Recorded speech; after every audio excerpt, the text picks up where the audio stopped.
बिस्मिल्लाहिर्रहमानिर्रहीम, अस्सलामुअलैकुम नाज़रीन, welcome to Suno Pakistan and a very happy good morning. उम्मीद करते हैं आप सब जी खैरियत से होंगे, आपका दिन बहुत अच्छा गुजर रहा होगा और आगाज़ अच्छा होगा ही, क्योंकि हम आ चुके हैं। मेरा नाम है माहम जाहिद और मेरे साथ हैं उज़ैर मलिक। गुड मॉर्निंग, सुबह बखैर जनाब। और आप सब बिल्कुल ठीक ठाक होंगे, जहाँ भी होंगे खुश होंगे, हंसते और मुस्कुराते रहे यूं ही। और एक बार फिर जनाब एक बड़ा बेहतरीन और खूबसूरत प्रोग्राम लेकर आपकी खिदमत में हम हाजिर हैं।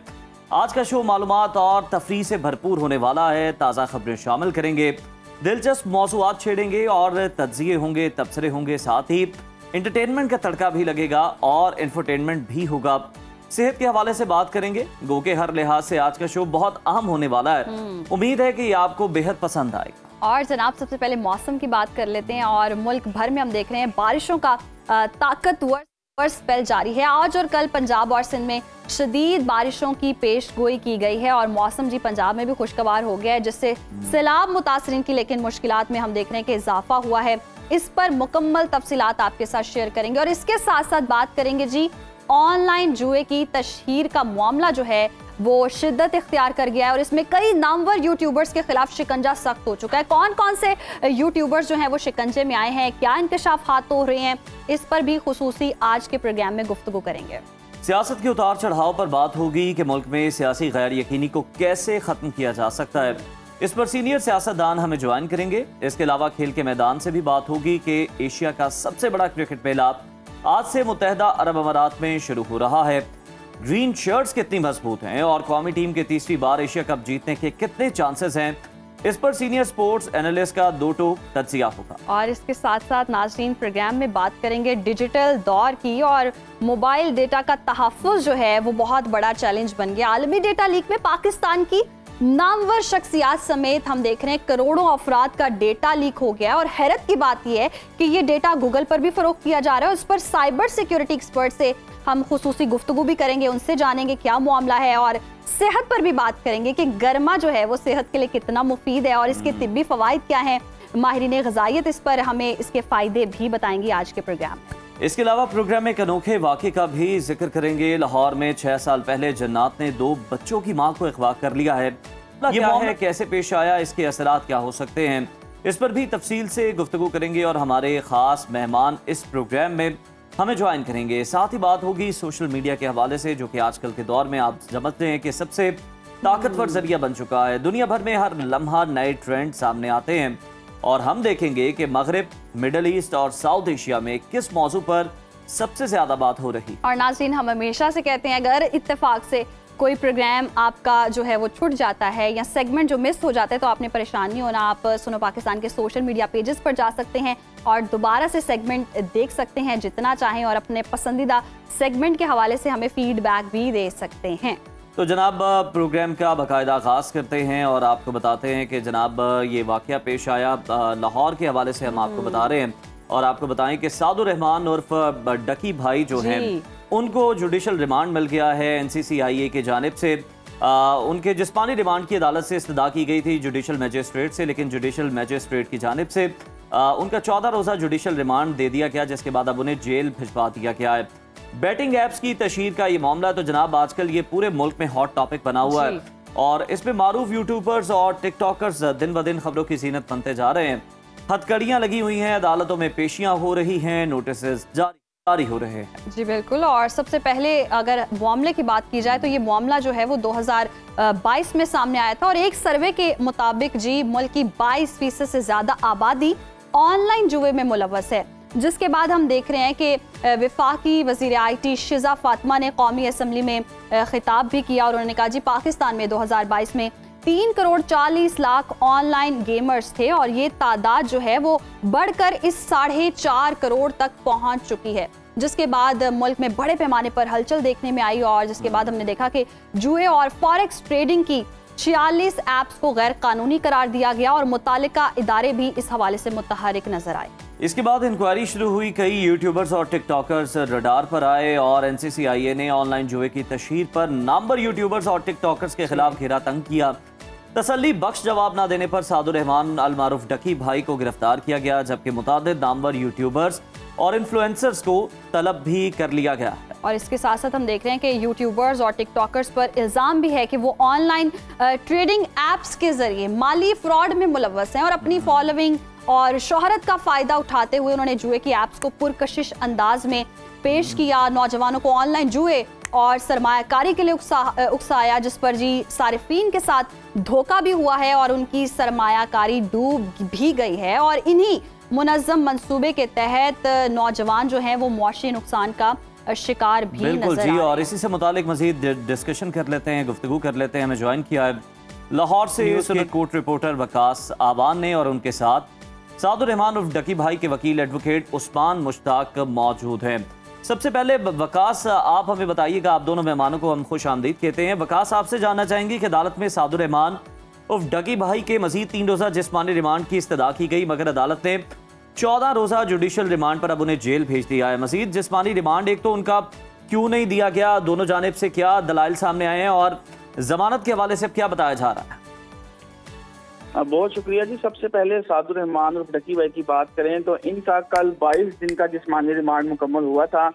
NCCI के जो कवानीन है उसके मुताबिक 30 दिन का जिस्मानी रिमांड वो ले सकते हैं किसी भी मुलजिम का।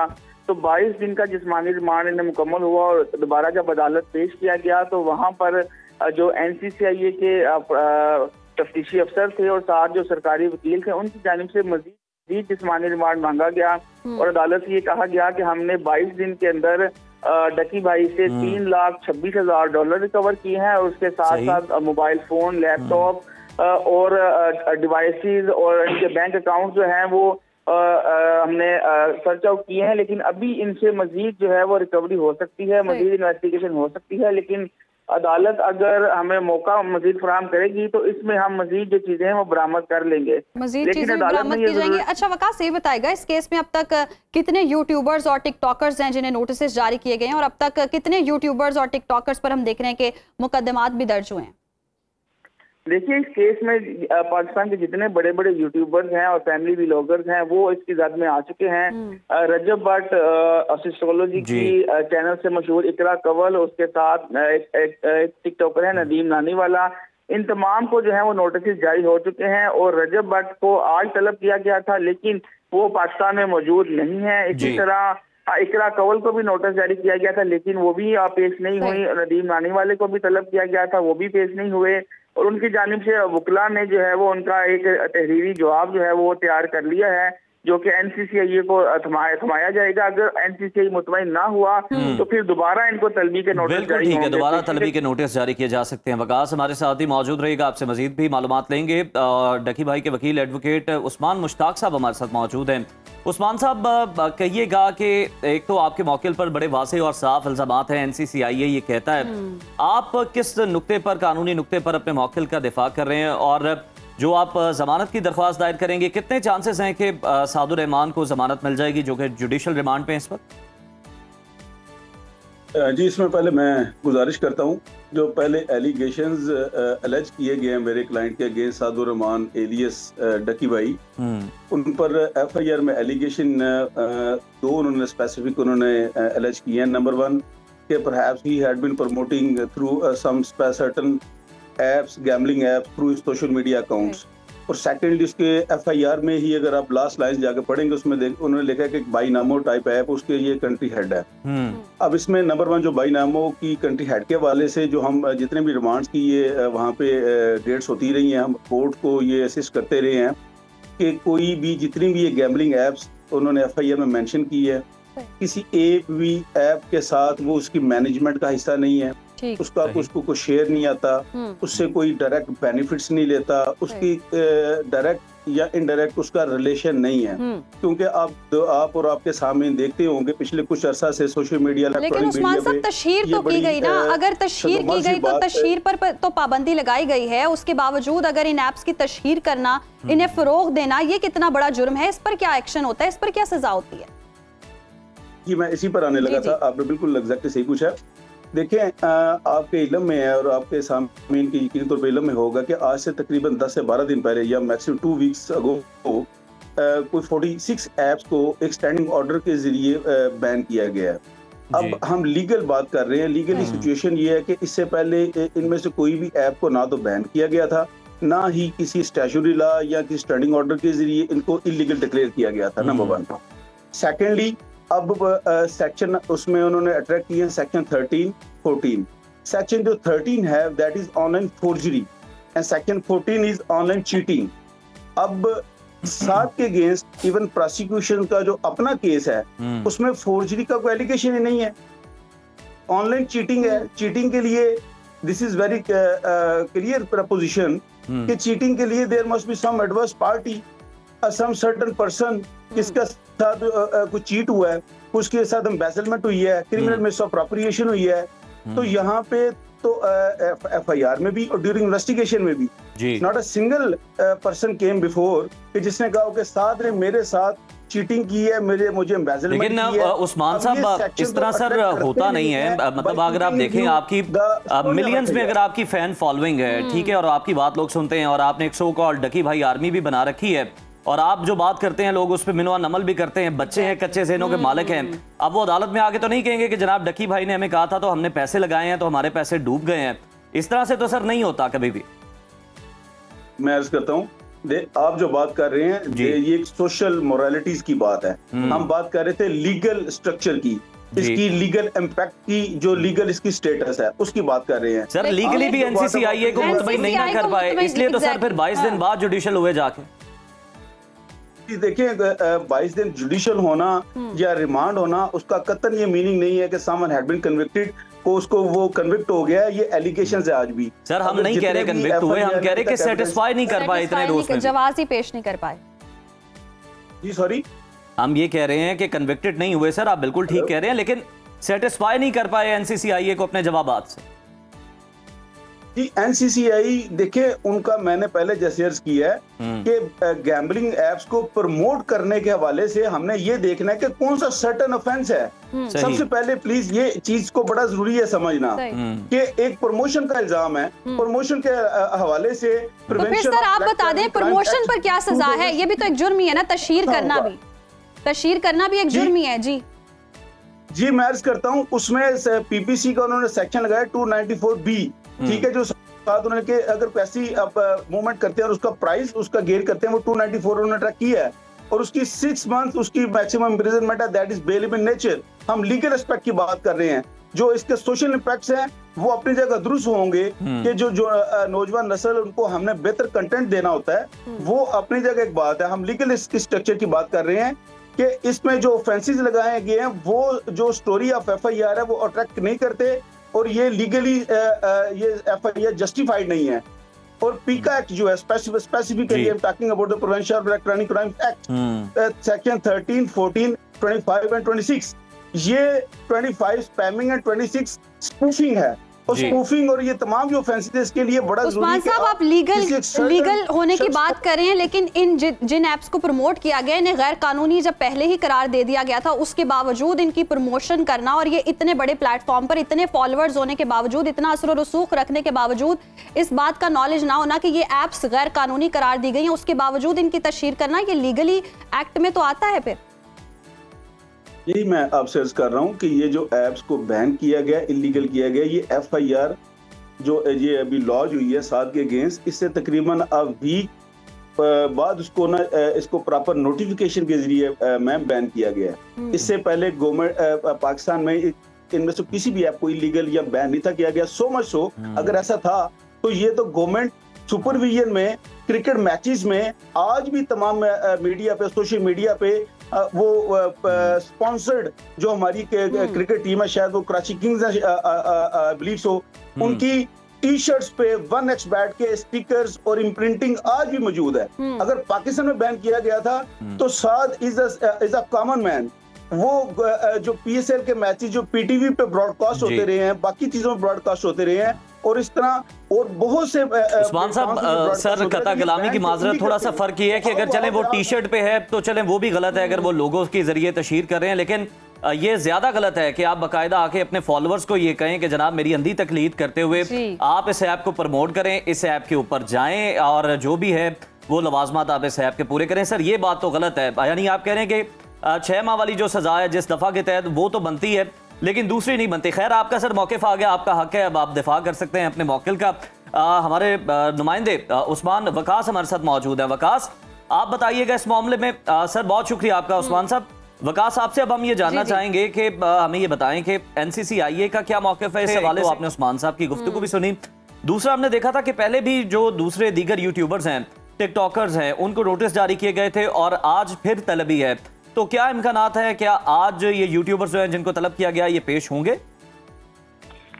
शुक्रिया उजैर भाई। देखें, इसमें कहानी कुछ यूँ है कि जब डकी भाई को पहले मरतबा जिस्मानी रिमांड पर लाया गया 17 अगस्त को, जब उन्हें गिरफ्तार किया गया, तो उसके बाद NCCIA ने 2 दिन का जिस्मानी रिमांड लिया और 2 दिन के बाद जब वो वापस लेके आए तो उन्होंने एक पूरी प्रोग्रेस रिपोर्ट अदालत में पेश की और उसमें ये कहा कि डकी भाई से हमने इनके मोबाइल फोन जो है वो रिकवर कर लिए हैं, लैपटॉप भी रिकवर कर लिए हैं और इनके जो लिंक्स थे जो जिसके जरिए जो जुए की एप्लीकेशन को प्रमोट कर रहे थे, वो लिंक्स भी हमने बरामद कर लिए हैं। और ये कहा यह गया था कि ये मुख्तलिफ कंपनी इसके कंट्री हेड है पाकिस्तान में, तो इस हवाले से भी इन्वेस्टिगेशन जारी रही।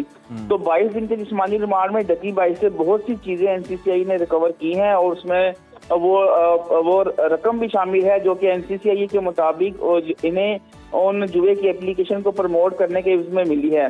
तो जो बाकी यूट्यूबर का मामला है, तो इस हवाले से जब डकी भाई का तीसरा रिमांड खत्म हुआ तो उस प्रोग्रेस रिपोर्ट में ये कहा गया कि डकी भाई ने कुछ मुल्जिमान की निशानदेही कर दी है जो कि उनके साथ इस जुर्म में मुलविस थे, तो अब उनकी गिरफ्तारी अमल में लानी है। तो उसके बाद हमने देखा कि ये डकी भाई के साथी ही हैं क्योंकि मिलजुल कर कोलैबोरेशन करके ये लोग चीजों को प्रमोट करते हैं। और साथ ही साथ ये भी बताइएगा, जैसे कि सुनने में आ रहा था कि इन पर माली फ्रॉड का भी इल्जाम है।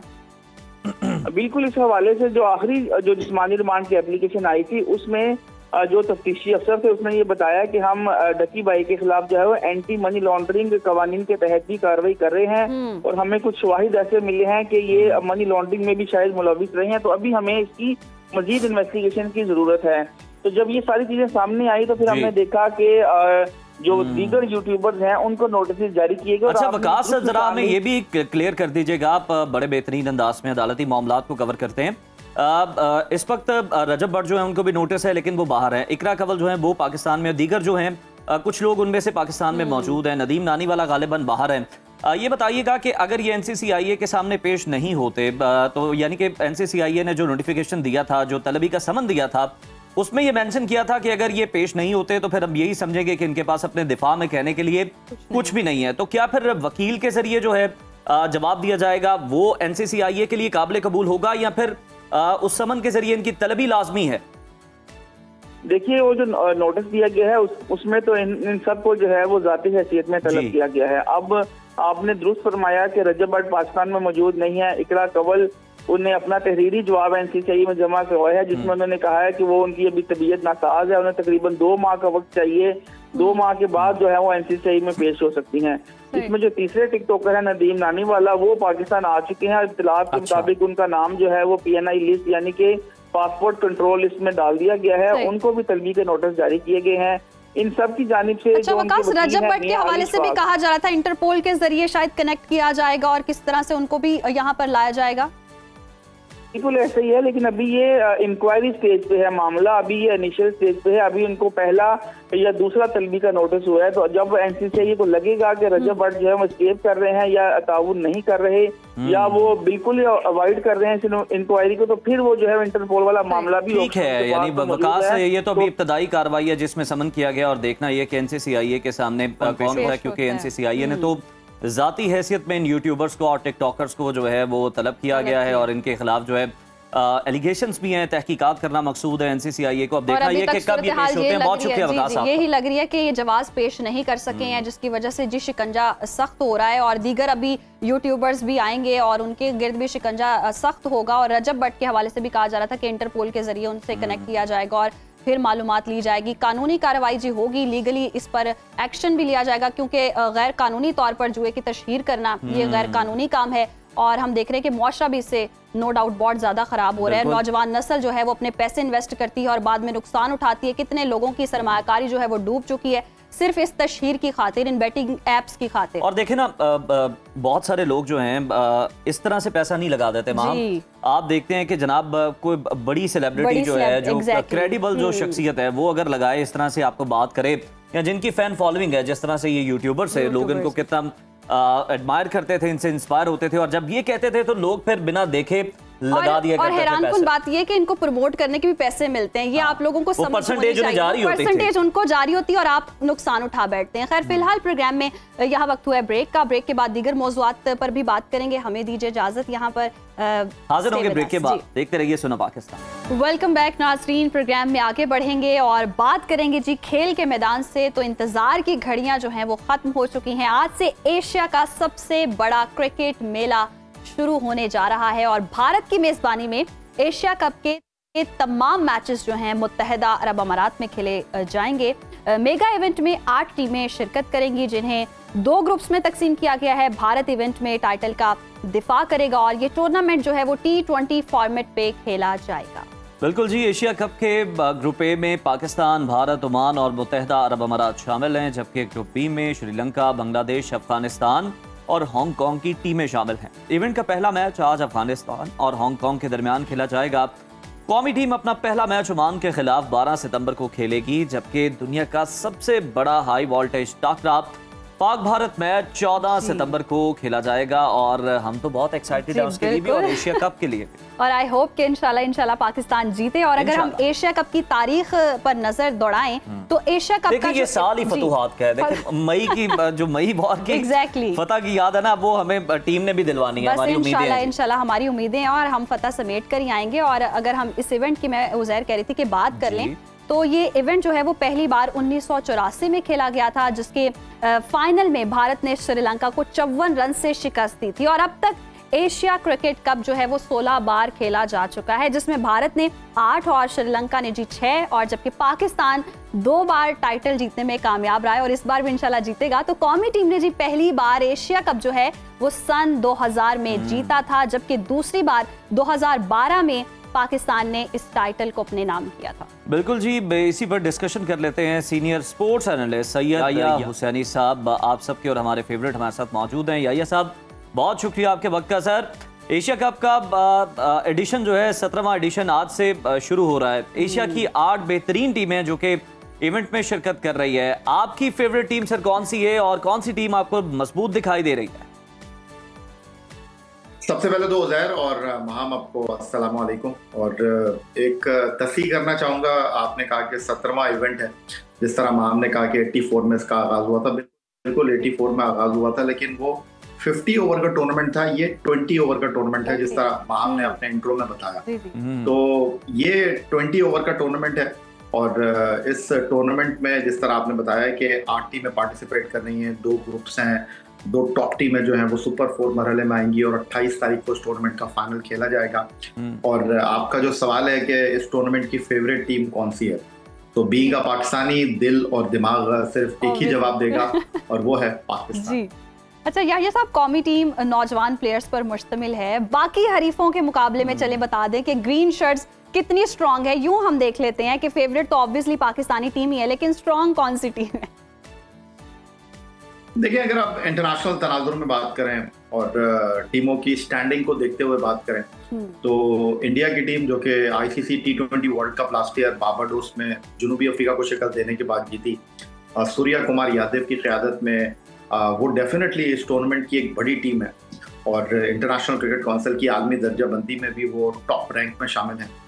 पाकिस्तान की टीम जो है वो टॉप 5 में नहीं है, लेकिन जो कामयाबी पाकिस्तान टीम ने हासिल की है शारजा में अगेंस्ट अफगानिस्तान फाइनल में 75 रन से, उसने एक बहुत पॉजिटिव मैसेज दिया है इंटरनेशनल क्रिकेट को। और ये टूर्नामेंट जो है वो डेफिनेटली पाकिस्तान टीम के लिए इंतहाई अहमियत का हामिल है और उससे बढ़कर इंडिया पाकिस्तान मैच, क्योंकि आपको पता है कि इंडिया पाकिस्तान जिस टूर्नामेंट में एक दूसरे के मद्दे मुकाबिल होते हैं, लोग ये बात करते हैं कि इंडिया को हरा दो और टूर्नामेंट जीतो ना जीतो, हमारी कामयाबी तो इसी के अंदर है। लेकिन इस टूर्नामेंट के तनाजुर में अगर आप बात करती हैं तो ऑब्वियसली इस टूर्नामेंट में एशिया की तमाम बड़ी टीमें जो है, सरकर्दा टीमें जो हैं, वो आपको एक्शन में दिखाई देंगी। श्रीलंका की टीम जो है उसने हाल ही में जिम्बाब्वे में शिकस्त देकर जो है वो इस टूर्नामेंट में पार्टिसिपेट करना है, अच्छी टीम है। बांग्लादेश की टीम होम ग्राउंड पर पाकिस्तान को हराने में कामयाब रही, लेकिन पाकिस्तान में वो सीरीज में वाइट वॉश हो गए। और अफगानिस्तान की टीम को तो आपने देख ही लिया है, लेकिन इसमें कोई दो राय नहीं है कि अगर पाकिस्तान टीम अपने रियल पोटेंशियल के ऊपर खेलती है, पाकिस्तान के बैट्समैन रिस्पॉन्ड करते हैं, तो उस टूर्नामेंट में असल मुकाबला इंडिया पाकिस्तान का ही है। बिल्कुल ठीक है। या ये सब अफगानिस्तान के खिलाफ कौमी टीम का गुज़श्ता मैच भी आपने देखा होगा। उस मैच में टीम की परफॉर्मेंस को देखते हुए आपको क्या लगता है कि टीम को किन शुबों में मजीद काम करने की जरूरत है, खासतौर पर एशिया कप के हवाले से? उसे देखें, T20 जो फॉर्मेट है ना जी, वो कहते हैं ना कि पलट कर झपटना, झपट कर पलटना, लहू गर्म रखने का यही है एक बहाना। तो बात बहुत सीधी सी है कि टेस्ट क्रिकेट को सेशन बाय सेशन खेल कहा जाता है, गलती की गुंजाइश होती है। वनडे क्रिकेट में भी आप गलती करके वापस आ सकते हैं, लेकिन T20 क्रिकेट 1 घंटा 20 मिनट की एक इनिंग है, 20 ओवर का खेल है। यहाँ पर आपके पास गलती की गुंजाइश बहुत कम होती है। आपका अच्छा स्टार्ट नहीं हुआ, आप डोमिनेट नहीं कर सकेंगे। आप सवाल कर सकते हैं कि जी पाकिस्तान टीम ने अफगानिस्तान के खिलाफ 141 किए 20 ओवर में और फिर उसके बाद पाकिस्तानी बॉलर्स छा गए। तो देखिए ऐसी पिचेस आपको कम मिलेंगी। पाकिस्तान ने अपने लोएस्ट स्कोर के ऊपर बड़ी कामयाबी हासिल की, लेकिन मुझे लगता है कि एज कम्पेयर शारजा, दुबई और अबू धाबी, यहाँ पर थोड़ी सी बैटिंग फ्रेंडली पिचेस होंगी और T20 क्रिकेट में लोग विकेटें गिरते हुए नहीं देखना चाहते, लोग छक्के चौके देखना चाहते हैं। आई होप के इस टूर्नामेंट में आपको अच्छी क्रिकेट देखने को मिले, बेशक अच्छी क्रिकेट देखने को तो मिले। यानी साहब, हम अपनी स्ट्रेंथ और वीकनेसेस को अगर देखें तो क्या तीसरी मर्तबा चांस बनता है कि पाकिस्तान ये टाइटल जीतने में कामयाब होगा? देखिए मां, बात दरअसल ये है कि ऑन द गिवन डे आप जिस तरह खेलेंगे उसी तरह आप नतीजा हासिल करेंगे। अब पाकिस्तान टीम ने कामयाबी जरूर हासिल की ट्राई सीरीज में अफगानिस्तान को फाइनल में शिकस्त देकर, लेकिन जो पाकिस्तान टीम का सीरियस कंसर्न है वो उसका बैटिंग में रन्स ना करना है। इस ट्राई सीरीज में फखर जमान ने 100+ रन किए, फिर मोहम्मद नवाज ने ऑलराउंड कारकर्दगी का मुजाहरा किया और कप्तान सलमान अली आगा। पाकिस्तान का कोई और बैट्समैन 100 रन तो बनाना दूर की बात है, 100 गेंदे भी नहीं खेला। तो ये एक बड़ा सीरियस कंसर्न है। और बॉलिंग की अगर आप बात करती हैं तो हमने फाइनल में हारिस रऊफ को बाहर बिठाया, हम जीते, लेकिन अब सवाल यह है कि दुबई में क्या आप इन 2 स्पिनर्स के साथ जाएंगे या आपको फास्ट बॉलर की जरूरत पड़ेगी? प्लेयर आपके पास डेफिनेटली मौजूद हैं जो कि अच्छे खेल का मुजाहरा कर सकते हैं, एहलियत के हामिल हैं, सलाहियत के हामिल हैं, लेकिन आपके बैटिंग को परफॉर्म करना होगा। एज कम्पेयर अगर आप भारत की तरफ देखते हैं तो उनके पास सूर्या कुमार यादव हैं, उनके पास शुभमन गिल हैं, उनके पास सुरेश अय्यर नहीं आए हैं। इंडिया में बहुत ज्यादा इसके ऊपर शोर हो रहा है, जायसवाल को वो लेकर नहीं आए हैं, हार्दिक पांड्या उनके पास हैं, बैलेंस टीम है उनकी। और T20 क्रिकेट में वो ऐसे ही नंबर 1 नहीं है, उनकी टीम भी नए नौजवान खिलाड़ियों पर मुश्तमिल है।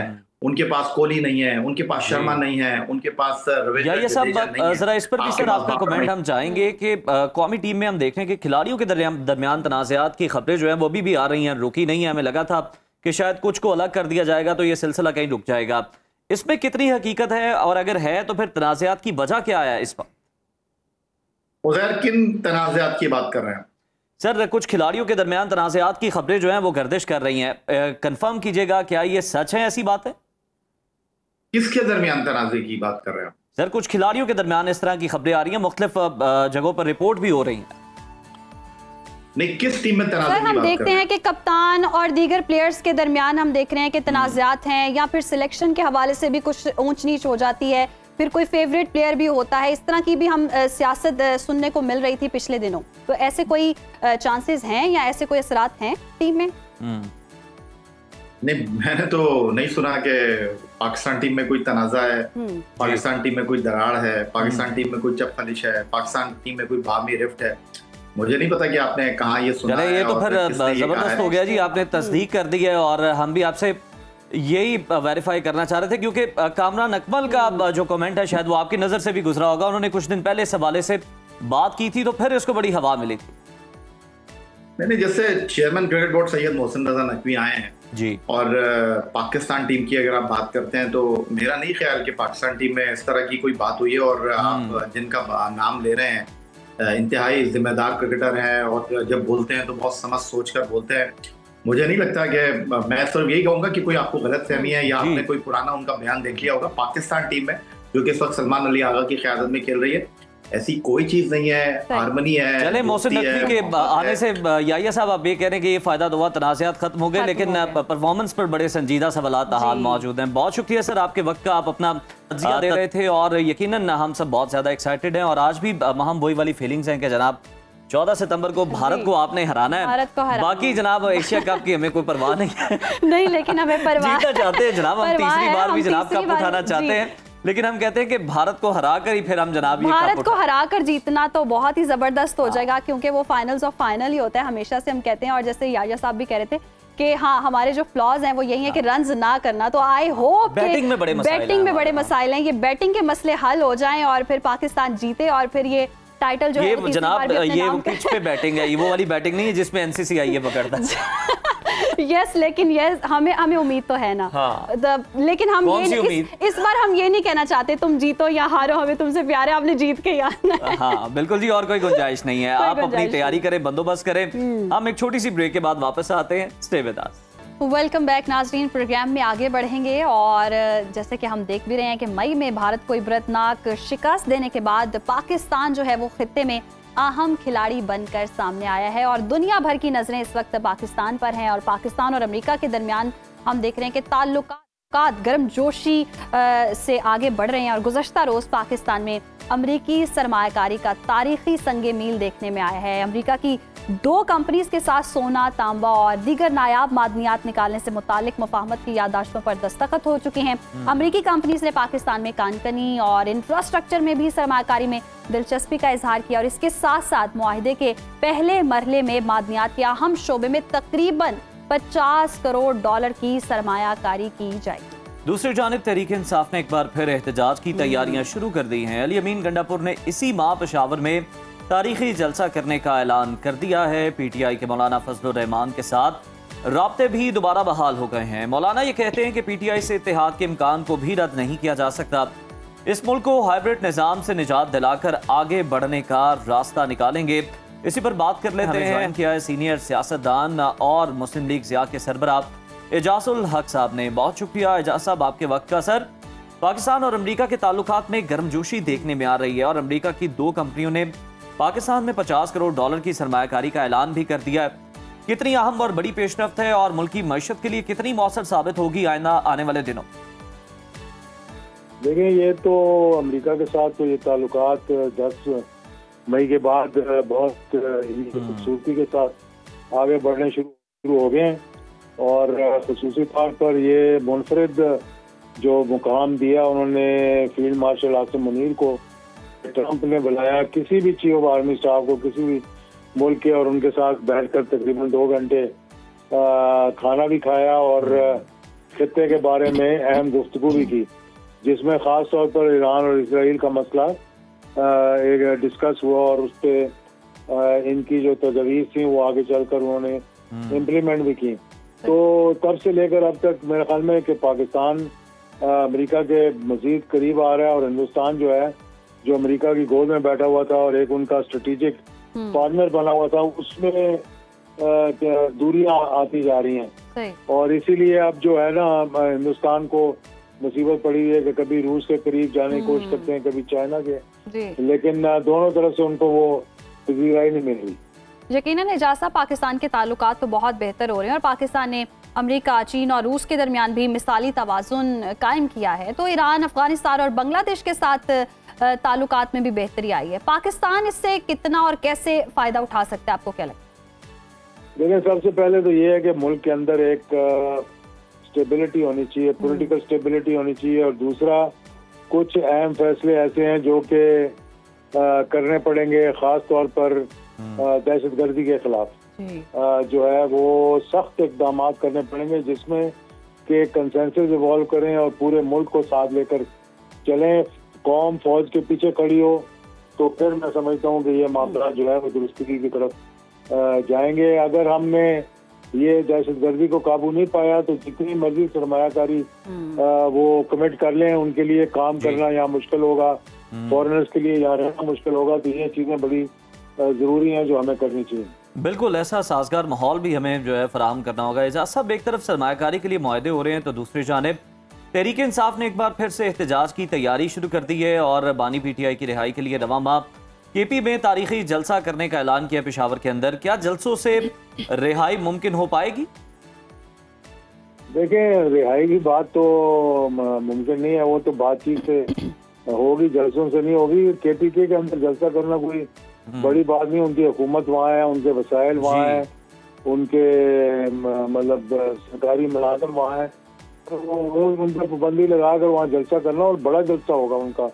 लाजमी बात है KPK के अंदर, क्योंकि उनकी हुकूमत है वहाँ पर और पिछले 13-14 साल से वहाँ उनकी हुकूमत है, तो ये कोई बड़ी बात नहीं है वहाँ जलसा करना। मेरा ख्याल है कि जलसों से ज्यादा उनको बातचीत की तरफ आगे बढ़ना चाहिए, क्योंकि उन्होंने लॉन्ग मार्च करके देख लिया, उसके नताइज कुछ अच्छे नहीं निकले उनके लिए। तो अब ये जलसे जुलूस करेंगे तो फिर बातचीत उतनी ही उसमें दूरियां आती जाएंगी। सही, दूरियां आती जाएंगी। एजाज साहब, हम देख रहे हैं कि एक सोशल मीडिया पर बहुत बहस छिड़ी हुई है, अलीमा खान पर अंडे से हमला किया गया। इस सारी सूरत हाल को आप कैसे देखते हैं? और PTI हुकूमत पर इसका इल्ज़ाम लगाया जा रहा है कि मगर हुकूमत जो है इससे इख्तलाफ करी और मुस्तरद करती है।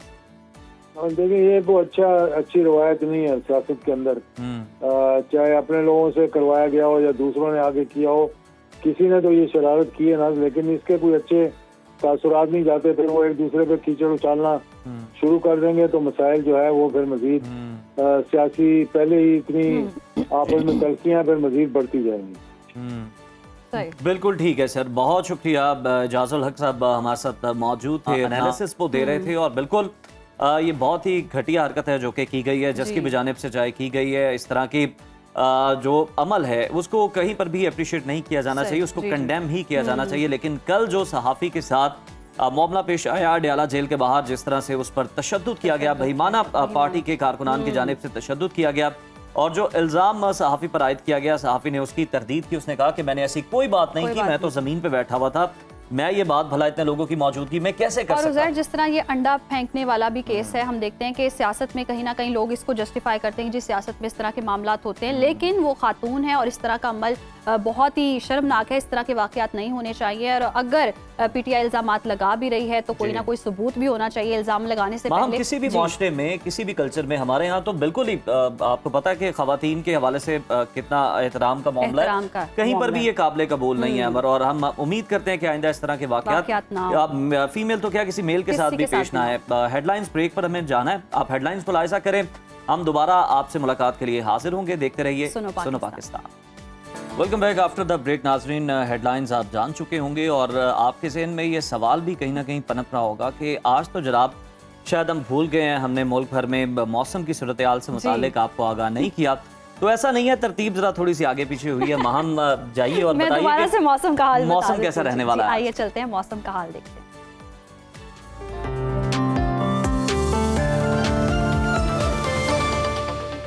नाज़रीन, मुल्क भर में मूसलाधार बारिशों का सिलसिला जारी है। महकमा मौसमियात के मुताबिक सिंध, वस्ती और जनूबी पंजाब और शिमाल मशरकी बलोचिस्तान में शदीद बारिशों का इम्कान है, जबकि कराची में आज तूफानी बारिश की पेशगोई की गई है और अर्बन फ्लडिंग का खदशा जाहिर किया जा रहा है। ताहम शिमाल मशरकी पंजाब, खैबर पख्तूनख्वा, गिलगित बल्तिस्तान और कश्मीर में मतला जुज़वी अब्र आलूद रहेगा। इस वक्त मुख्तलिफ शहरों में मौसम की क्या सूरत हाल है, आइए जानते हैं। सबसे पहले बात करते हैं आबशारों और सब्जाजारों की सरजमीन गिलगित बल्तिस्तान की, जहां पर बेशतर इलाकों में मतला अब्र आलूद रहेगा। गिलगित में ज्यादा से ज्यादा दर्जा हरारत 27 जबकि कम से कम 14 डिग्री रहने का इम्कान है। बात करें अगर स्कर्दू की, तो यहाँ पर ज्यादा से ज्यादा टेम्परेचर 19 और कम से कम 11 डिग्री रहने की तवक्को है। महकमा मौसमियात के मुताबिक आइंदा 24 घंटों के दौरान गिलगित बल्तिस्तान में चंद मकामात पर गरज चमक के साथ बारिश का इम्कान है। और अब आपके साथ शेयर करते हैं चश्मों और झरनों के नगर आजाद कश्मीर का मौसम, जहां पर अक्सर इलाके बादलों की लपेट में है। दारुल हुकूमत मुजफ्फराबाद की अगर हम बात करें तो यहाँ पर ज्यादा से ज्यादा दर्जा हरारत 30 और कम से कम 29 डिग्री रहने का इम्कान है। श्रीनगर में ज्यादा से ज्यादा पारा जो है वो 27 और कम से कम 14 डिग्री रहने की तवक्को है। मौसम का हाल बताने वालों ने आइंदा 24 घंटों के दौरान चंद मकामात पर बारिश की पेशगोई की है। और अब रुख करते हैं मेहमान नवाज धरती खैबर पख्तूनख्वा और आपके साथ शेयर करते हैं खैबर पख्तूनख्वा का मौसम। बेशतर अजला जो है यहाँ पर बादलों की लपेट में है। सूबाई दारुल हुकूमत पेशावर की अगर हम बात करें तो यहाँ पर ज्यादा से ज्यादा पारा जो है 36 और कम से कम 26 डिग्री रहने का इम्कान है। सवात का रुख करेंगे, यहाँ पर ज्यादा से ज्यादा टेम्परेचर 26 और कम से कम 14 डिग्री रहने की तवक्को है। महकमा मौसमियात के मुताबिक आइंदा 24 घंटों के दौरान बालाई इलाकों में बारिश का इम्कान है। और नाज़रीन, अब जिक्र करते हैं लहलहाते खेतों के देश पंजाब का। तो सूबे भर में हम देख रहे हैं कि काली घटाएं छाई रहेंगी। सूबाई दारुल हुकूमत लाहौर की बात करें तो यहाँ पर ज्यादा से ज्यादा दर्जा हरारत 31 और कम से कम 25 डिग्री रहने का इम्कान है। जबकि इस्लामाबाद की अगर हम बात करें तो यहाँ पर ज्यादा से ज्यादा पारा 31 और कम से कम 25 डिग्री रहने की तवक्को है। मुल्तान का रुख करेंगे और मुल्तान का टेम्परेचर ज्यादा से ज्यादा 33 और कम से कम 25 डिग्री रहने का इम्कान है। महकमा मौसमियात ने आइंदा 24 घंटों के दौरान जनूबी पंजाब में शदीद बारिश की पेशगोई की है। ताहम लाहौर समेत वस्ती पंजाब में मतला अब्र आलूद रहेगा। और अब आपको लिए चलेंगे रकबे के लिहाज से सबसे बड़े सूबे बलोचिस्तान की तरफ। यहाँ पर बेशतर इलाकों में बादल छाए रहेंगे। फलों के शहर कोयटा का रुख करें तो यहाँ पर ज्यादा से ज्यादा पारा 30 और कम से कम 17 डिग्री रहने का इम्कान है। महकमा मौसमियात के मुताबिक आइंदा 24 घंटों के दौरान शिमाल मशरकी बलोचिस्तान अजला में मूसलाधार बारिश का इम्कान है। और आखिर में आपके साथ शेयर करेंगे सूबा सिंध का मौसम। तो यहाँ पर हम देख रहे हैं बेशतर अजला में गहरे बादल छाए रहेंगे। शहरे कायद की बात करें तो यहाँ पर ज्यादा से ज्यादा टेम्परेचर 30 और कम से कम 25 डिग्री रहने का इम्कान है। हैदराबाद लिए चलेंगे आपको, यहाँ पर ज्यादा से ज्यादा दर्जा हरारत 27 और कम से कम 25 डिग्री रहने की तवक्को है। मौसम का हाल बताने वालों ने आइंदा 24 घंटों के दौरान कराची समेत सूबे भर में शदीद बारिशों का अलर्ट जारी किया है और शहरों में अर्बन फ्लडिंग का भी खदशा है।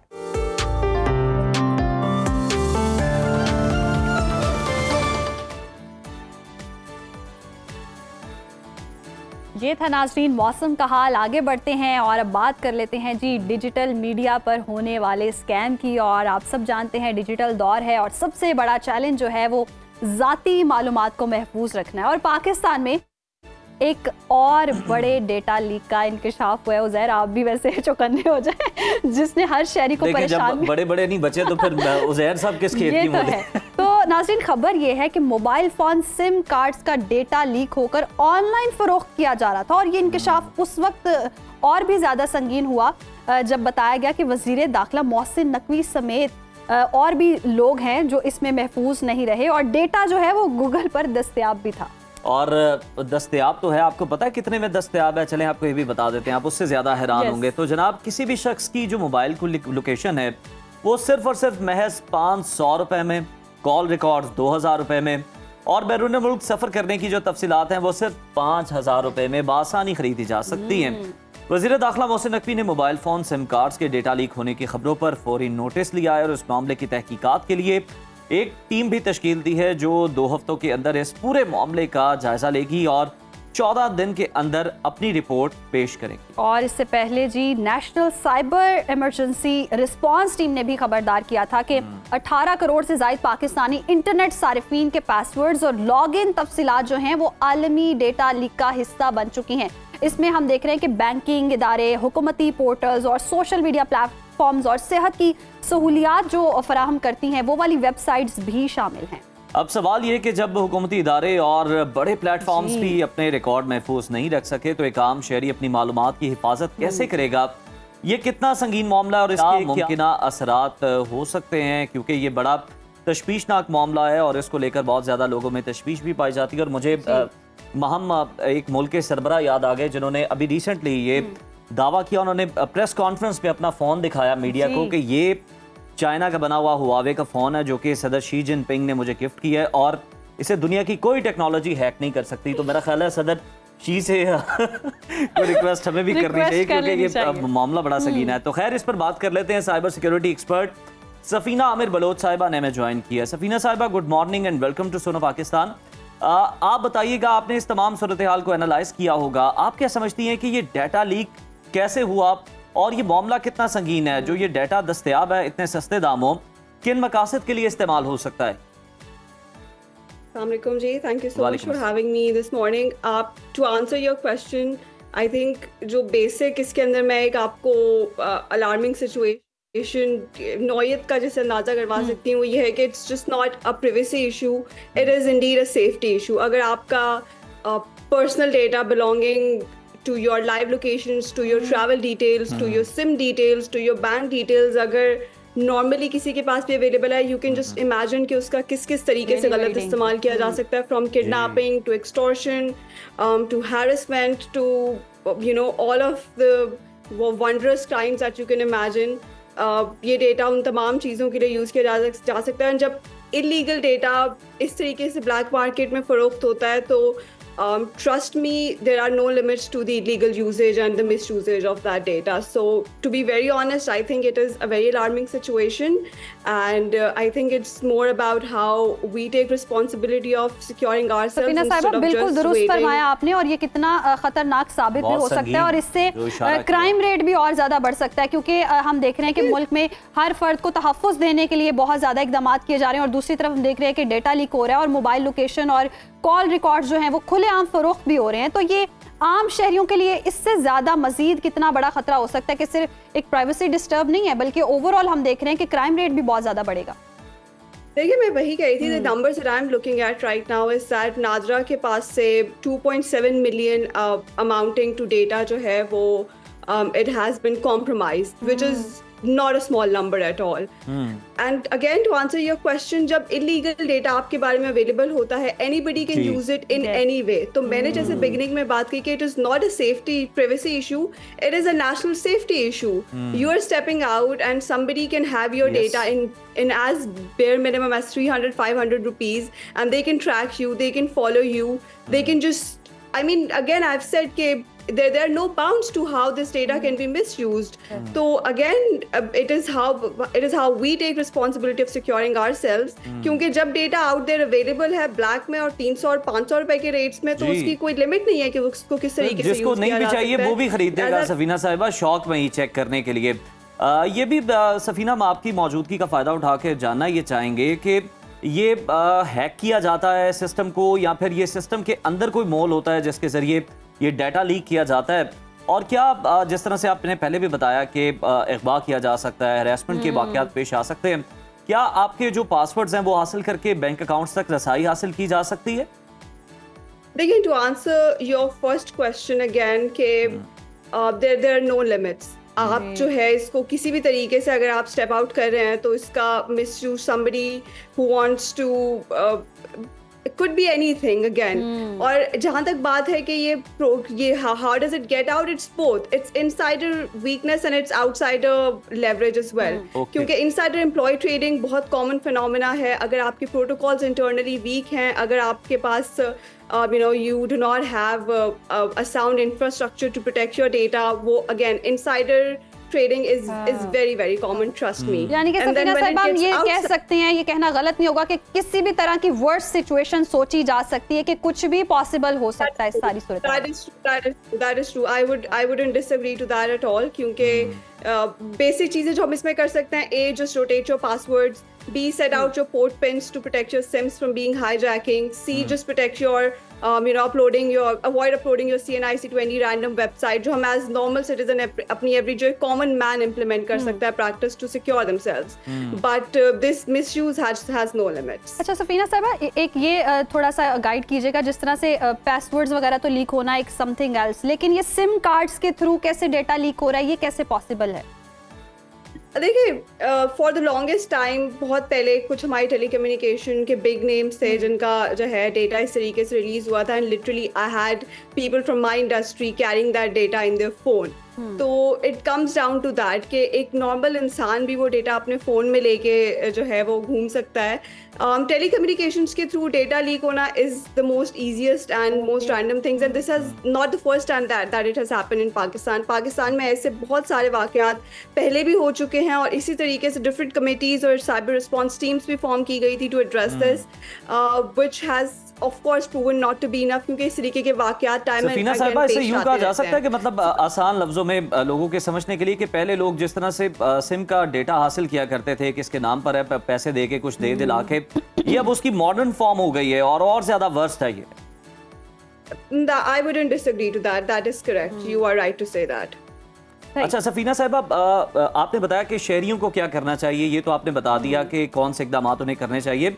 हुकूमती इदारों को क्या करना चाहिए ऐसे वाक़यात से बचने के लिए? कौन से उन्हें साइबर सिक्योरिटी के जो इकदामात हैं, इनिशिएटिव्स हैं, वो लेने चाहिए, क्योंकि लोग उन पर ट्रस्ट करके अपनी जो डिटेल्स हैं वो उनके साथ शेयर कर रहे होते हैं, और सब कुछ तो आजकल ऑनलाइन है। I agree. I'm sorry I missed a bit of your voice. इसमें जो है वो plan it should be divided into immediate response, flexible response and the long term response. जो immediate response हम expect करते हैं वो ये करते हैं that we immediately block the data leaks that are happening, and once those data leaks have been blocked, the medium term initiative that could be taken is that we need to have an independent regulatory authority that monitors these data breaches and that monitors the intensity of these breaches. Secondly or thirdly, actually the most important point, Pakistan के पास कोई full-fledged data protection law at this point of time नहीं है. Yes, it is in the parliament and it is being discussed upon, but at this point of time as we speak, Pakistan के पास कोई data protection law नहीं है, which is a huge alarming sign. We do have PECA, which prevents us to a certain degree against cyber crimes and illegal trading, but Pakistan does need a full-fledged data protection law in order to secure its systems. And in the long term, of course, you need to have robust GDPR systems, जैसे कि Europe का GDPR system है. India has a very wonderful data protection system. You need to have those sort of legal statutes in the longer run. सही, तो हमारे पास ऐसा कोई policy भी नहीं है और मौजूद भी नहीं हुकूमत की सतह पर के ऐसे इकदाम किए जाएं और सिक्योर किया जाए। सफीना आमिर बलोच साहिबा हमारे साथ मौजूद थी, बहुत शुक्रिया आपके वक्त का। और यस, इट्स अलार्मिंग सिचुएशन कि अगर इस तरह से डेटा जो है वो आपका फरोख्त होने लगे और चंद दामों में फरोख्त होने लगे, इतना इजीली अवेलेबल हो, यस टकों में अवेलेबल। और मेरा ख्याल है कि जितनी अहम शख्सियात का डेटा लीक हुआ है, अब हुकूमत को चाहिए, खास तौर पर वज़ीर मुमलिकत बराए IT शिजा फातिमा साहिबा को, जो कि बहुत सारे अच्छे इक़दाम भी कर रही होती हैं और बहुत सारी बातें भी हो रही होती हैं जो कि अमली तौर पर अभी मुमकिन नज़र नहीं आती। वो चाहिए कि मिलजुल कर इस मसले का हल निकाला जाए, इस पर कानून साजी की जाए, जिस तरह सफीना साहिबा भी कह रही थी, और हमें एक डाटा प्रोटेक्शन सिस्टम भी जो है वो बनाना चाहिए अपने पड़ोसी मुल्क को देखते हुए, दीगर ममालिक को देखते हुए, ताकि डेटा जो है वो सिक्योर किया जा सके। इतनी अहम शख्सियत का डेटा कॉम्प्रोमाइज होना कितने बड़े खतरे की निशानी। और अगर आम इंसान की बात करें तो पूरी लाइफ ही अब तो यहीं पे है, मोबाइल में ही है, आपकी बैंकिंग का सारा सिस्टम मोबाइल में है, आपकी पूरा लाइफस्टाइल जो है उसके थ्रू फिर आपकी फैमिली का डेटा और हर चीज लाइक एक OTP आपके पास आ रहा है, उसके पास है, तो कितना डेंजरस हो सकता है, जरा इमेजिन कीजिए। एक ब्रेक लेते हैं, देखते रहिए सुनो पाकिस्तान। वेलकम बैक नाजरीन, प्रोग्राम का सिलसिला आगे बढ़ाते हैं। और नाजरीन, अल्लाह ताला ने अपनी मखलूक के लिए रंगारंग और बहुत ही लजीज फल पैदा फरमाए हैं, जिन्हें अगर एतदाल से खाया जाए तो उनके बेशुमार फ़वाइद हो सकते हैं। ऐसे ही खुश जायका फलों में एक फल है गरमा। अगर एक सेहत बख्श ज़िंदगी गुजारनी हो तो गरमा कहते हैं जी खाना चाहिए, बहुत अच्छा होता है और मुतादिद अमराज का कुदरती इलाज होता है और इसे ग़िज़ाइयत से भरपूर कहा जाता है, तो अगर एतदाल में खाया जाए। बिल्कुल जी, और गर्मे के हवाले से कहा जाता है कि इसका कोई भी हिस्सा ज़ाया नहीं होता, इसका गूदा, बीज और छिलका सब भी ग़िज़ाई और शिफाई असरात का ख़जाना है। गर्मी का इस्तेमाल सेहत को बेहतर बनाने के लिए किस तरह मुफीद साबित हो सकता है और हमें इसकी कितनी मिकदार और किस वक्त पर इस्तेमाल करना चाहिए, इस पर बात कर लेते हैं। हमारे साथ हमारे ग़िज़ाइयत मारिया खान साहिबा। Good morning and welcome to Suno Pakistan. Maria, सबसे पहले आप ये बताइएगा कि गर्मा खाने का सही वक्त कौन सा है, क्योंकि लोग रात गए भी खा रहे होते हैं, ठेलों पर भी दस्तयाब होता है, या फिर सुबह सवेरे खाली पेट गर्मा खाया जा सकता है, ये फायदेमंद है या नुकसानदेह है? अस्सलाम वालेकुम एवरीबॉडी। सो गर्मा हमारा आजकल जो मौसमी बड़ा इन्फ्लक्स चल रहा है, इसका बेहतरीन बात यह है कि जो भी अल्लाह की बनाई हुई चीज़ है, सबसे पहले तो एक बहुत बड़ा मिसकंसेप्शन चल रहा होता है, हमारे पास वीडियोस आ रही होती हैं और लोग उन वीडियोस में बिल्कुल एक ही तर्ज पे चले जाते हैं कि गर्मा बड़ी अच्छी चीज़ है, इसको आपने ऐड करना है लाइफ में, मगर एतदाल बहुत ज़रूरी है। सिर्फ गर्मा के ऊपर हमने बिल्कुल शुरू नहीं कर देना। बहुत से लोग क्या करते हैं, गर्मा से पहले ना वाटरमेलन आया हुआ था, तो मैं आपको बताऊं, इतना मैंने जो पिछला सीजन गुजारा है ना, पिछले 2 महीने दोपहर में शाम में यही समझाते हुए लोगों को मैंने गुजारे हैं कि प्लीज एक वाटरमेलन से मुंसलिक एक वाटरमेलन डाइट आई हुई थी कि, और वो डाइट ये थी कि सुबह दोपहर शाम आपने डाइट करनी, ये वाटरमेलन खाना है और कुछ नहीं खाना, और आपका वजन कम हो जाएगा। तो लोग उसको फिर ना महीना 2 महीने चलाते हैं, बेहोश हो जाते हैं और फिर मसाइल हो जाते हैं, न्यूट्रिएंट्स की डिफिशियंसी हो जाती है, फिर बहुत पहले ही मर्द हजरात में बाल गिरने का मसला होता है, फिर अगर मर्द हजरात खुसूसी तौर पे इस तरह की डाइट कर लेते हैं और आपके हेयर लॉस का मसला शुरू हो जाएगा, आपको बाकी न्यूट्रिएंट्स की भी जरूरत है प्लीज। तो अब गर्मा आ गया, वाटरमेलन चला गया तो गर्मा आ गया, और गर्मा से भी रिलेटेड सेम यही होता है कि अब वाटरमेलन के बाद गर्मा डाइट है, ये भी है मार्केट में। अच्छा, तो प्लीज ऐसा ना करें। अब इसका वो मारिया साहिबा कहते हैं ना कि पाकिस्तानी देसी जो है वो फ्रूट भी ऐसे खाते हैं जैसे पूरी एक खुराक है। Yes please don't do this. और अक्सर लोग लंच में स्किप कर देंगे तो वो इतना बड़ा एक बाउल होगा बड़ा सा, उसमें काटा होगा फ्रूट, काटा होगा, कहेंगे लंच में फ्रूट किया है ना मैंने, फ्रूट खाया है। फ्रूट हमारे मैदे में पहले समझने की बात यह है कि जो भी फ्रूट है, कोई भी फ्रूट है, मैंगो से लेके वाटरमेलन, गर्मा, सरदा, सेब, सारा फ्रूट हमारे मैदे में सिर्फ 20 मिनट्स रहता है। मैंने अभी फ्रूट खाया, वो 20 मिनट मेरे मैदे में रहेगा और वो टोटली मेरा जिस्म उसको क्रश करके उसको एब्जॉर्ब करने के लिए 20 मिनट में वो रेडी होता है। मतलब इतना क्विक, जूद हजम है, इतना जल्दी वो नेक्स्ट प्रोसेस में चला जाता है कि अब ना वो हमारे स्टमक से निकल कर हमारी इंटेस्टाइन में जाके मजीद एब्जॉर्प्शन के लिए रेडी होता है। तो एक ऐसी चीज जो 20 मिनट में मेरे मैदे से आंतों में जाके मजीद एब्जॉर्प्शन के लिए रेडी है, मजीद प्रोसेसिंग के लिए रेडी है, आपने उसे as a stand alone unit खाना है। पहली चीज का ये ख्याल रखना है। तो अक्सर लोग लंच के बाद एज अ मीठा फ्रूट खा रहे होते हैं, वो आपको बदहजमी करेगा, क्योंकि नॉर्मली जो हमारा खाना होता है जैसे रोटी सालन जो होता है वो हमारे मैदे में 2 से 3 घंटे होता है ऑलमोस्ट। अगर वो दालें हैं, अगर वो गोश्त है, तो 2 से 3 घंटे एक चीज आपके मैदे में है।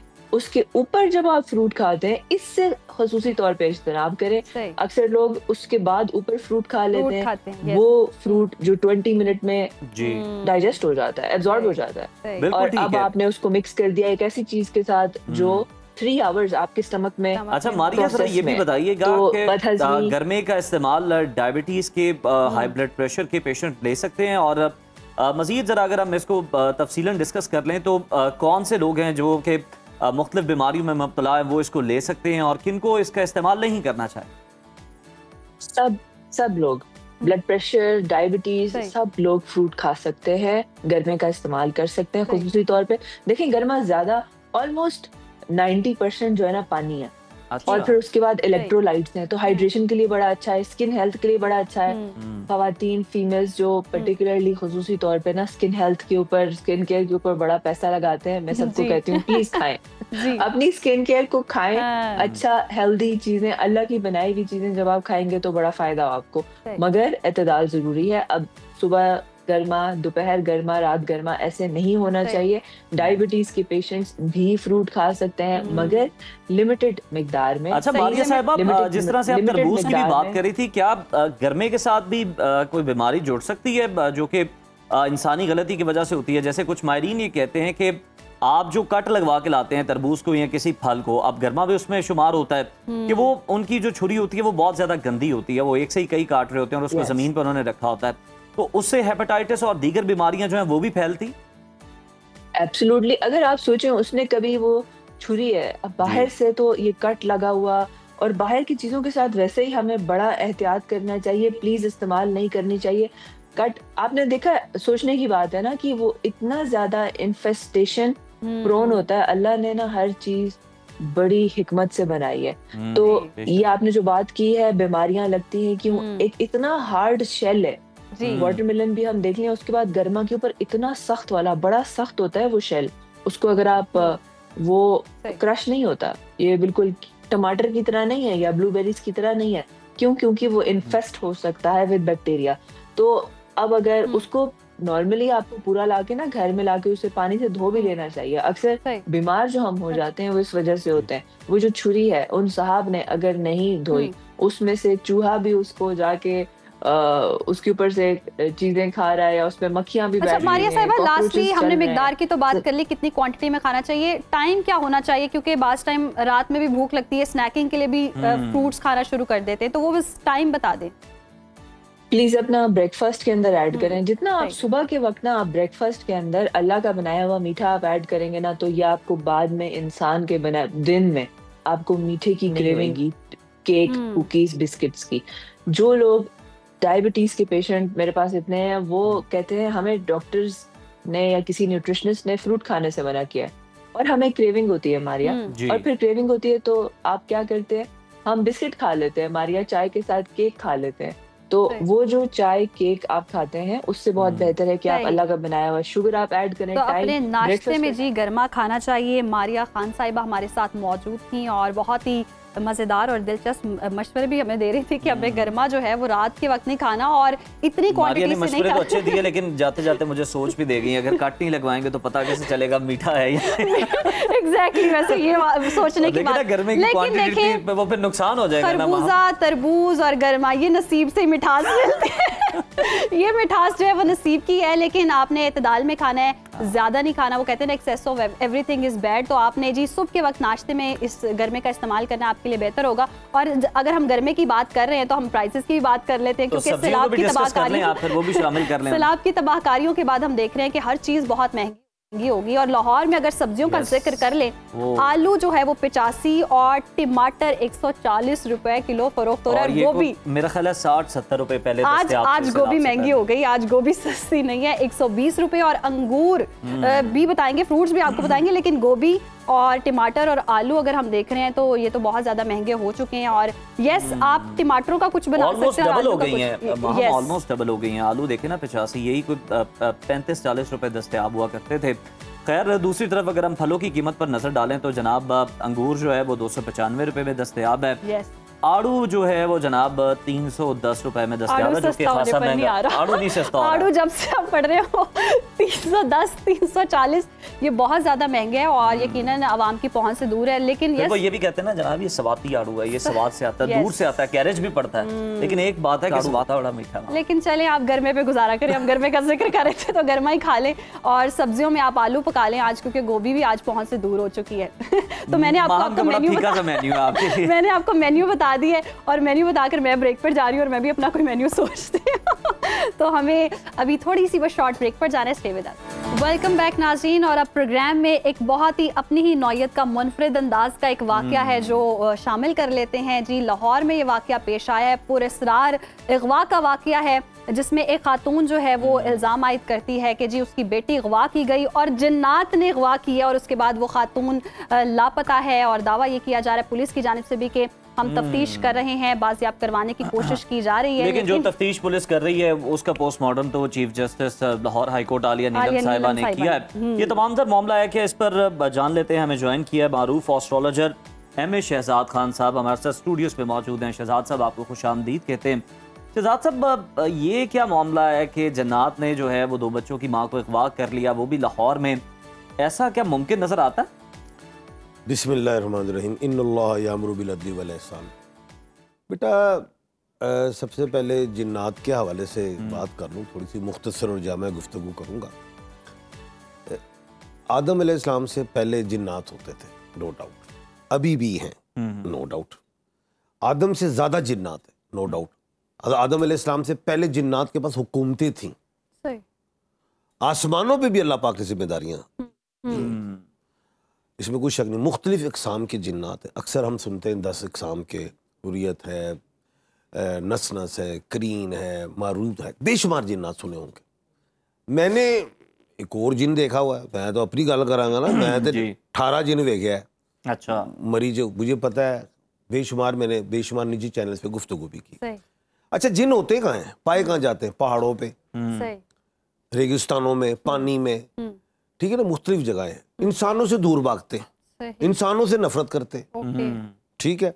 मुख्तलिफ मज़ाहिब भी होते हैं इनके, मुस्लिम भी है, किसी और मज़हब, कबीले होते हैं, नो डाउट। खुराक के हवाले से भी इनकी चीजें, गोबर भी खाते हैं, हड्डियां भी खाते हैं, बहकाते भी हैं। किसी पे आशिक हो जाए, शादी भी हो जाती, औलाद भी होती, वो बच्चे पहचाने भी जाते, तो अगवा भी करते हैं, ठीक है ना। ये बातें हो गई।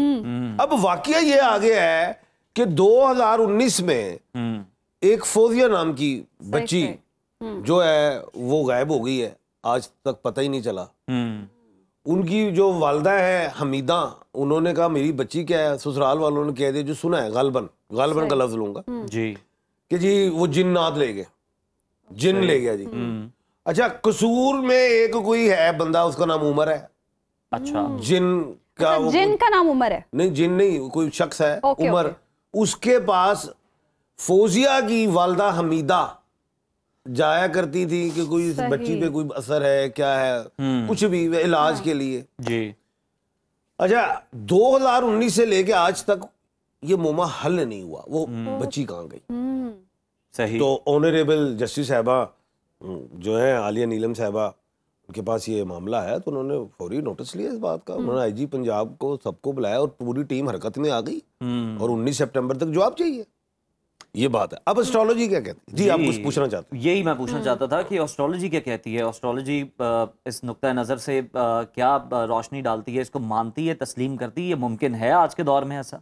जी, एस्ट्रोलॉजी पे भी बात करते हैं। एस्ट्रोलॉजी के हवाले से फौजिया जो है ना, मुश्तरी का नाम है फौजिया, एफ जुपिटर से रिलेट है, ज़हीन होता है, इसमें कोई शक नहीं, लेकिन डरपोक होता है।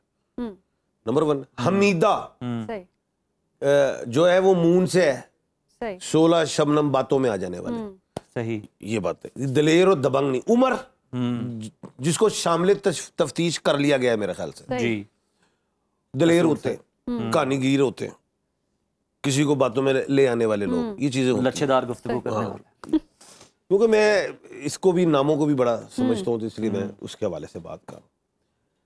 तो फौजिया जो है बच्ची, उस पर बाद में बात करते, पहले जिन पे बात करते कि जिन उठा के ले जा सकता है।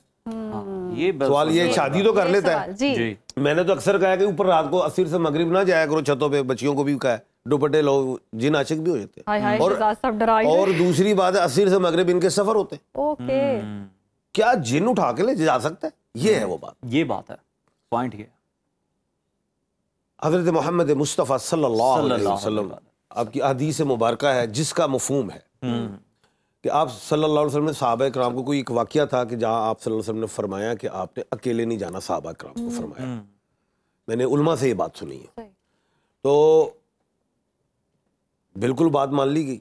किसी जहाज पे या सफर पे जाना होगा, अकेले नहीं जाना, लेकिन ऐसा हो गया कि फिर कोई साहबी अकेले चले गए, गलती कह लें या नहीं जहन में रहा ये कह लें, आप चले गए रात के पहर जी, लेकिन वो मिले नहीं। अच्छा। अगले दिन उनको ढूंढा गया तो उनका जो जिस्म मुबारक था वो पहाड़ की चोटी पे पड़ा हुआ मिला, क्योंकि उस एरिया में जिन्नात थे। अच्छा, ठीक है, उस एरिया में जिन्नात थे। तो जो मैंने उलमा इकराम से सुना, उन्होंने ये कहा कि उस जिन ने ये भी कहा था कि मैंने इनके दिल पे वार किया है, यानी कि जो साबी जो अल्लाह को प्यारे हो गए। यानी कि कहने का मतलब ये है कि वो जो साहबी थे तो जमीन पे, जो उनका जिस्म वो मिल रहा है पहाड़ चोटी, यानी कि वहां तक ले जा सके, इतनी ताकत है जिन, इसमें तो कोई दो राय नहीं। अभी इस केस में अच्छा एक और बात बता देता हूँ। एक मुहद्दिस थे जो अहादीस मुबारक लिखते हैं, हजरत अब्दुल हक गलबन दहलवी रहमतुल्लाह अलैह, आप हदीस लिख रहे थे, बाहर दरवाजा खटका तो बाहर एक देखा सांप है। आपने हदीस सुनाई जिसका मफहूम है कि जी मैं आपको हदीस सुना रहा हूँ कि आप यहाँ से चले जाए, कोई शायद शर पहुंचाने वाली तो उसको मार दो।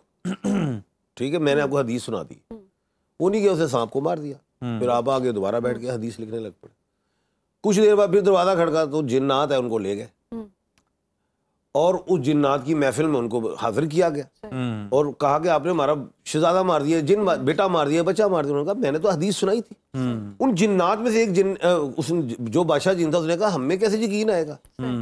उस जिन्नात में एक बुजुर्ग जिन था, उन्होंने कहा जब ये नबी करीम सल्लल्लाहु अलैहि वसल्लम ये बात फरमा रहे थे मैं वहां पे बैठा हुआ। यानी कि जिन्नों की उम्रें भी लंबी होती। अच्छा शहजाद साहब, आपने ये हवाले तो दे दिए, अहादीस का भी हवाला दे दिया। इस केस में हम देखें, अगर ये फौजिया, जैसे कि आपने भी बताया कि आशिक भी होते हैं जिन, और अमूमी तौर पे भी कहा जाता है इस पर जिन आशिक हो गया, तो ये मामले में क्या ऐसा ही कुछ है या रियलिटी कुछ और है? हाँ, अब आ गया। हाँ। क्योंकि मैंने कहा प्रोग्राम का एंड हो रहा है जी, तो पहले मैं लोगों को थोड़ा सा समझा दूं। रेफरेंस भी जरूरी है। बात ये है, फौजिया दलेर लड़की नहीं थी कि जिन बाबों के चक्कर में आ जाए। सही।